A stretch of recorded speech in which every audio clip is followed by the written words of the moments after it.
Hello है dear friends. तो आज हम सिविल इंजीनियरिंग का एक पेपर है स्ट्रक्चरल एनालिसिस, जिसे टोज भी कहते हैं। उसके अंदर एक टॉपिक है फिक्स्ड बीम। तो फिक्स्ड बीम का एक टॉपिक है कि fixed beam with UDL load, है ना। Fixed beam with uniformly distributed load. तो इससे जो है ये जो टॉपिक है वो SPT Jharkhand, Bihar, UP and plus BTech जो कर रहे हैं सिविल इंजीनियरिंग से, उनके एग्ज़ाम पॉइंट ऑफ व्यू से भी इम्पोर्टेंट है ना। इनके डेरिवेशन आ सकते हैं and RRB, JE, SSC, JE and PUC and other competitive exam के पॉइंट ऑफ व्यू से जो इससे जो इम्पोर्टेंट ऑब्जेक्टिव क्वेश्चंस है वो सारा का सारा जो है इस लेक्चर में बहुत ही ईजी वे में मैं कवर कर दूंगा। सो आप लास्ट तक बने रहें और देखें। तो चलिए देखते हैं फर्स्ट कि यहाँ पे फिक्सिंग मोमेंट जो डेवलप होगा वो क्या होगा, है ना, और क्यों होगा। सॉरी। तो फिक्सिंग के कारण यहाँ पे फिक्सिंग मोमेंट डेवलप होगा फिक्स सपोर्ट के कारण, ये एम ए एंड ये एम बी, ठीक है। तो इसका जो स्टेप 1 है, स्टेप 1 क्या करेंगे, म्यूडेस डायग्राम हम ड्रा करेंगे, है ना। और म्यूडेस डायग्राम बस लोडिंग कंडीशन देके हम ड्रा करते हैं। इसे हम फिक्सिंग मोमेंट डायग्राम भी बोल सकते हैं, फिक्सिंग मोमेंट डायग्राम, ठीक है। चूँकि लोडिंग जो है पूरा सिमेट्रिकल दिया हुआ है, that's why due to symmetry of loading condition, due to symmetry, है ना, एम ए बराबर क्या हो जाएगा एम बी, यानी कि दोनों फिक्स्ड एंड पे जो फिक्सिंग मोमेंट डेवलप होगा वो एक ही मैग्नीट्यूड का होगा, यानी एम ए एम बी के बराबर होगा। और इसका जो फिक्सिंग मोमेंट डायग्राम होगा वो एक रेक्टेंगल होगा, ठीक है। नेक्स्ट स्टेप हम क्या करेंगे, म्यू डायग्राम हम ड्रा करेंगे, यानी कि लोड के कारण जो मोमेंट डेवलप होगा। स्टेप 2 म्यू डायग्राम, या we can say free moment diagram, free moment diagram, ठीक है। तो इस केस में हम क्या करते हैं कि आपका जो बीम दिया हुआ फिक्स्ड बीम उसे हम सिंपली सपोर्टेड बीम मानेंगे। लोडिंग का कंडीशन सेम रहेगा, स्पान भी सेम रहेगा एंड हम इसके कारण सिंपली सपोर्टेड में कैसा होगा आपका पीएमडी, सेंटर पे मैक्सिमम होगा, है ना। और चूँकि इसे हम सिंपली सपोर्टेड मान रहे हैं, दैट्स वाई यहाँ पे क्या होगा, जीरो मोमेंट होगा। और ये जो मैक्सिमम जो मोमेंट डेवलप होगा सेंटर पे, उसका जो मैग्नीट्यूड होगा WL²/8 होगा। यानी कि इस तरह से यहाँ पे जो हम डायग्राम ड्रॉ करेंगे,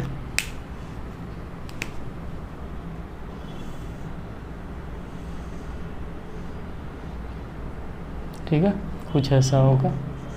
इसका वैल्यू मैंने क्या लिया, WL²/8। स्टेप 3 क्या है कि A dash equals to minus है, दैट मीन्स A डैश मतलब area of mu dash diagram, fixing moment diagram. तो ये एक रेक्टेंगल है, तो रेक्टेंगल का एरिया क्या होता है, एम ए इंटू एल, लंबाई गुना चौड़ाई। एम ए ले या एम बी ले, दोनों का वैल्यू क्या है, बराबर ही है due to symmetry of loading. A area of mu diagram, ये पैराबोला है, तो पैराबोला का जो एरिया का जो फॉर्मूला होता है वो होता है 2/3 बी, दैट मीन्स इसका बेस का जो लेंथ है एच क्या है आपका maximum, WL²/8। According to this हम जब इक्वेट करेंगे A डैश, यानी कि एम ए इंटू एल को जब हम इक्वेट करेंगे आपका ए से, -2/3 इंटू एल इंटू WL²/8, तो एल कैंसिल आउट हो जाएगा, 2 4 जा 8 and M A equals to WL² upon 12 minus, चूँकि एम ए एम बी बराबर है तो एम बी का वैल्यू भी मेरा जो है सेम आएगा। ठीक है, तो ये हो गया फर्स्ट ऑब्जेक्टिव क्वेश्चन आपका कि UDL fixed beam with UDL loading रहेगा, तो जो हमारा फिक्सिंग मोमेंट जो डेवलप होगा दोनों एंड पे वो -WL² होगा। ठीक है, तो नेक्स्ट हम देखते हैं कि क्या है ऑब्जेक्टिव पॉइंट ऑफ व्यू से। नेक्स्ट जो है competitive exam point of view से ऑब्जेक्टिव क्वेश्चन जो बनेगा वो कि दोनों एंड पे क्या सपोर्ट रिएक्शन होगा। तो हम क्या करेंगे, किसी एक पॉइंट पे ए सपोर्ट पे या बी सपोर्ट पे हम क्या करेंगे कि clockwise and anti clockwise moment को इक्वेट करेंगे। तो फर्स्ट जो मोमेंट है एम ए, तो ये तो खुद एक मोमेंट है, तो मोमेंट फाइंड आउट करना है नहीं, तो ये कैसा है एंटी क्लॉकवाइज। तो अब देखिए जितने भी एंटी क्लॉकवाइज मोमेंट है सभी को जो है इस तरफ रख लीजिए। तो ये लोडिंग के कारण जो होगा वो क्लॉकवाइज होगा, ये खुद जो एम बी है क्लॉकवाइज है, लेकिन यहाँ पे जो सपोर्ट है आर बी, सपोर्ट रिएक्शन के कारण इस पॉइंट पे जो मोमेंट डेवलप होगा वो क्या होगा आपका एंटी क्लॉकवाइज होगा। और moment due to any force equals to magnitude of the force and the distance between the point about which moment is required and the force due to which moment is required. तो इसके कारण यहाँ पे चाहिए तो इसके बीच की दूरी क्या है L है, तो R B into L should be equal to जितने भी क्लॉकवाइज मोमेंट है।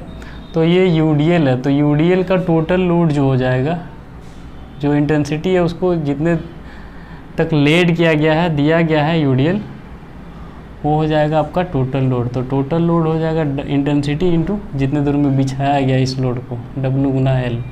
एंड ये एक्ट कहाँ पे करेगा, एकदम सेंटर पे। तो सेंटर मतलब कौन सा सेंटर, बीम का सेंटर नहीं, ये जो यूडीएल जो दिया गया है उसका सेंटर। तो चूँकि यहीं से शुरू हुआ है और लास्ट एकदम स्पान पूरे स्पान में दिया गया है, तो इसका सेंटर बीम के सेंटर के बराबर होगा L/2 पे होगा।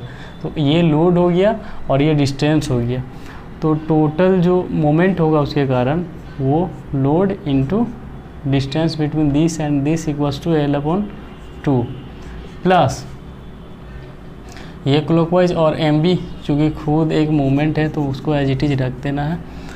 And M A and M B को हम कैंसिल आउट कर सकते हैं, क्यों, since M A equals to M B equal to -WL²/12 दोनों क्या था बराबर था, इसलिए मैंने कैंसिल आउट कर दिया।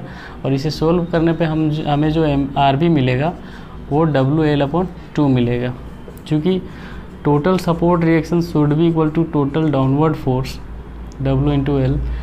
तो दैट्स वाई आर ए बराबर हमारा क्या हो जाएगा, अगर हम आर बी का यहाँ पे वैल्यू रखें तो WL/2। तो आर ए और आर बी दोनों क्या है बराबर है। ठीक है, R A and R B दोनों जो WL/2 है। तो दूसरा जो आपका competitive exam point of view से जो ऑब्जेक्टिव है कि इस केस में, केस ध्यान में रखिएगा कि इस केस में fixed beam with UDL loading के केस में जो सपोर्ट रिएक्शन होगा वो WL/2। ठीक है, नेक्स्ट और भी दो और जो है ऑब्जेक्टिव क्वेश्चंस है जो कॉम्पिटिटिव एग्जाम में लगातार पूछे जाते हैं और बहुत ही सहजता से मैं बताऊंगा, सो बने रहें आप। तो नेक्स्ट जो ऑब्जेक्टिव वो है कि net positive bending moment at centre. तो बिफोर फिक्स्ड सपोर्ट हमारा ये BMD डायग्राम था और ये जो है मैक्सिमम हमारा बेंडिंग मोमेंट था। बट जब मैंने फिक्स्ड सपोर्ट प्रोवाइड किया तो यहाँ पे फिक्सिंग मोमेंट डेवलप हुआ और जो अपोजिट नेचर का है इसके, तो जहाँ पे भी इसका वैल्यू आएगा वो क्या होगा कैंसल आउट हो जाएगा। तो यहाँ पे कुछ मतलब कि आपका मोमेंट डेवलप नहीं होगा नेट, यहाँ पे नेगेटिव होगा चूँकि फिक्सिंग मोमेंट ज़्यादा है, और यहाँ पे पॉजिटिव होगा चूँकि यहाँ पे फ्री मोमेंट ज़्यादा है और यहाँ पे नेगेटिव। तो पूछ रहा है कि net positive bending moment at centre. तो चूँकि टोटल जो है वो WL/8 है ना, लेकिन यहाँ पे फिक्सिंग मोमेंट यहाँ तक डेवलप हुआ है। ठीक है, जिसका वैल्यू क्या है -MA/MB दोनों बराबर है -WL/12। तो जो नेट जो है वो ये होगा, है ना। तो ये बराबर क्या होगा, टोटल में से इससे हमें कट कर देना है ना, इतना कट कर देना, तो ये आपका नेट पॉजिटिव आएगा। तो वो क्या हो जाएगा कि टोटल जो पहले से है सेंटर पे WL/8 माइनस जो फिक्सिंग मोमेंट डेवलप हुआ है फिक्स सपोर्ट के कारण माइनस WL²/12। इसे जब हम सोल्व करेंगे तो 24, 8 3 जा 24, 3WL² माइनस 12 2 जा 24, तो 2WL² मतलब WL²/24। तो यहाँ पे जो नेट पॉजिटिव बेंडिंग मोमेंट आएगा वो क्या आएगा, ये WL²/24। तो ये हो गया कि net positive bending moment at centre equals to WL²/24 in case of fixed beam with UDL load. Case याद रखना कि केस में वो वैल्यू आता है। नेक्स्ट जो ऑब्जेक्टिव क्वेश्चन आएगा वो आएगा डिफ्लेक्शन एट सेंटर, है ना। तो चूंकि हम मैक्लॉज मेथड से जानते हैं ये d2y/dx² minus mx and mx in this case, है ना, μx तो होगा ही, मतलब कि लोडिंग के कारण एंड सपोर्ट रिएक्शन के कारण, लेकिन फिक्सिंग मोमेंट के कारण भी जो मोमेंट है उसे भी हमें इसमें लिखना है μ'(x). तो μx क्या हो जाएगा, तो ये चूँकि यहाँ पे एक सपोर्ट है तो इसके कारण यहाँ पे एक मैं सेक्शन लेता हूँ, ठीक है, जो यहाँ से x डिस्टेंस पे है। तो इस यहाँ पे मेरे को चाहिए मोमेंट इसके कारण, RA के कारण, तो RA × x, है ना, माइनस चूँकि ये सैगिंग दे रहा, और UDL लोड जो है उसके कारण कैसा मोमेंट होगा, इस तरह से जस्ट अपोजिट, तो नेगेटिव होगा। तो टोटल लोड हो गया W × x, एंड ये एक्ट कहाँ पे करेगा WX, यहाँ से और यहाँ से एकदम सेंटर पे बीचों बीच, ये जो लोडिंग जो है इसके इधर उसके बीचों बीच, यानी कि ×x/2। ये हो गया हम WL(x/2), RA का वैल्यू मैंने निकाला था, है ना, WL/2 माइनस WX²/2, ये μx हो गया, एंड μ'(x) तो आपका दे रखा है माइनस WL²/12। इसे जब हम इसमें जब हम रखेंगे इसका value EI d2y/dx² equals to minus mx की जगह ये है, ठीक है, और μx की जगह ये, और μ'(x) की जगह ये, ठीक है।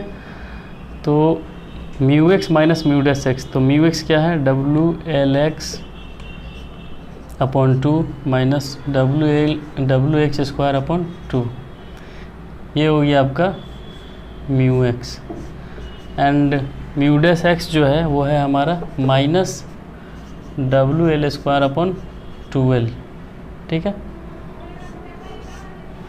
तो इसे जब हम सॉल्व करेंगे, ये माइनस को जब मैं अंदर लेके जाऊंगा तो ये हो जाएगा माइनस WLx/2, ये plus WLx²/2 plus WL²/12।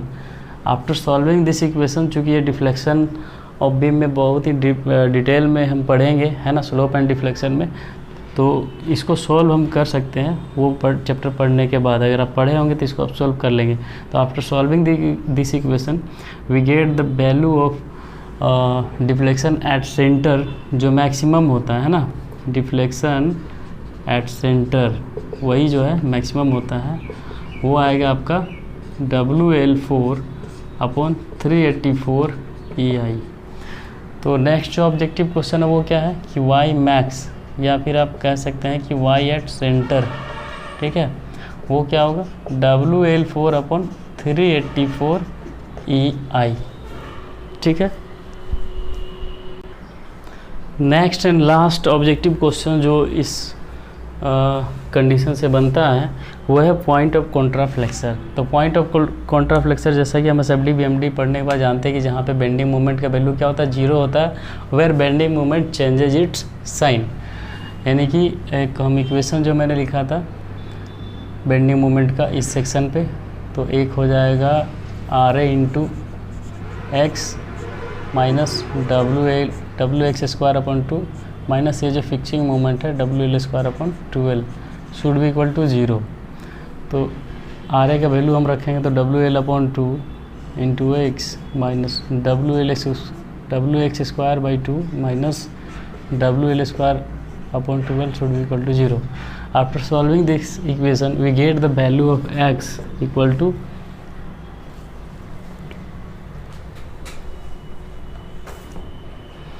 0.7 789 L and 0.211 L।